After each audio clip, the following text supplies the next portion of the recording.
ఇప్పుడు గంధం పెట్టా, ఇది విభూతి బస్. విభూది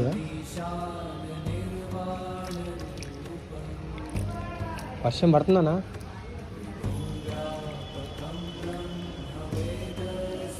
వెనకాల మసీదు, ముందు శివలింగం. అవునా అన్నా? నంది విగ్రహం ఏదన్నా మరి దీనికి?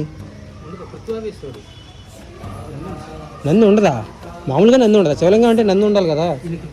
గజాసుడు తలకాయ, గజాసుడి తలకాయ, అందుకని నంది ఉండదు. గజాసుడు అంటే శివుడు పొడిచాడు చూసావా?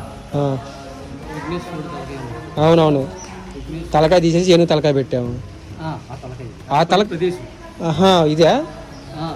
ఇది శివలింగం మీద, త్రిశూలం మీద ఉంటుంది. శివుడు త్రిశూలం మీద ఒక సైడ్కి, ఇక్కడ ఒక సైడ్కి పెట్టేసి మధ్యలోనేమో కాశీ ఉంటుంది, ఇటు పక్క ఏమో ఉండేది కాశీ. ఓకే, ఎట్లా